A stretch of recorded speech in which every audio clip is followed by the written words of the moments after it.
ফুলঝুরি পিঠা বানানো যে এতটা সহজ তা এই ভিডিওটা না দেখলেই বুঝতেই পারবেন না। আসসালামু আলাইকুম, welcome back to my new video. আজ মাত্র 2টা ডিম আর 1 কাপ চালের আটা দিয়ে তৈরি করে দেখাবো ফুলঝুরি পিঠা। এই পিঠাটা খেতে যেমন মজাদার তেমন দেখতেও অনেক সুন্দর মাশাআল্লাহ। তো চলুন এই সহজ মজাদার ফুলঝুরি পিঠার রেসিপিটি দেখে নেওয়া যাক। এর জন্য প্রথমে একটা বাটিতে নিব 2টা ডিম, এরপর দেব হাফ কাপ চিনি, দেব সামান্য একটু লবণ, দিয়ে সবগুলো উপকরণকে খুব ভালো করে মিশিয়ে নিব।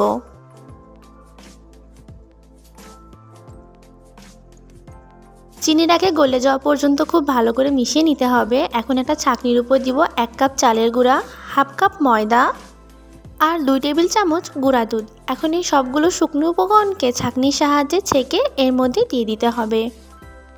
শুকনো উপকরণগুলোকে ছেঁকে দিলে ব্যাটারটার মধ্যে কোনো দানা দানা থাকবে না।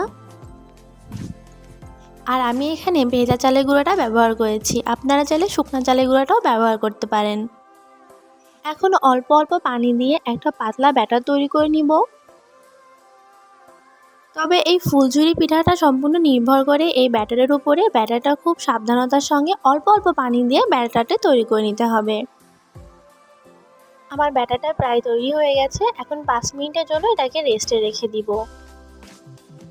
এখন 5 মিনিট পর ব্যাটারটাকে একটা চামচের সাহায্যে খুব ভালো করে আবার মিশিয়ে নিব। চামচটা ওঠানোর পর দেখুন কিছুটা ব্যাটার চামচের সঙ্গে লেগে আছে। এর মাধ্যমে আপনারা সহজেই বুঝতে পারবেন ব্যাটারটা কতটা পরিমাণ তৈরি হয়েছে। এখন যেই ছাঁচের মাধ্যমে আমরা পিঠাটা তৈরি করব, প্রথমে সেই ছাঁচটা তেলের মধ্যে দিয়ে গরম করে নিয়েছি। এখন ব্যাটারের মধ্যে চুবিয়ে তেলের মধ্যে ছেড়ে মিনিমাম 1 থেকে 2 সেকেন্ড মতো রেখে তারপর এরকম হালকা করে ঝাঁকুনি দিলেই পিঠাটা খুব সহজেই ছাঁচ থেকে বেরিয়ে আসবে। এই পিঠাটা বেশি গাঢ় করে ভাজা যাবে না, এরকম সাদা সাদা করে ভেজে নিতে হবে।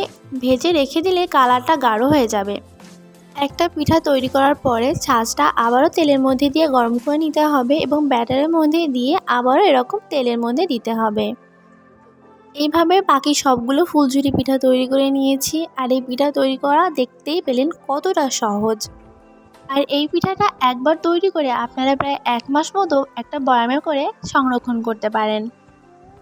এই পিঠাগুলো দেখতে যেমন সুন্দর, খেতেও মাশাআল্লাহ অনেক বেশি মজাদার।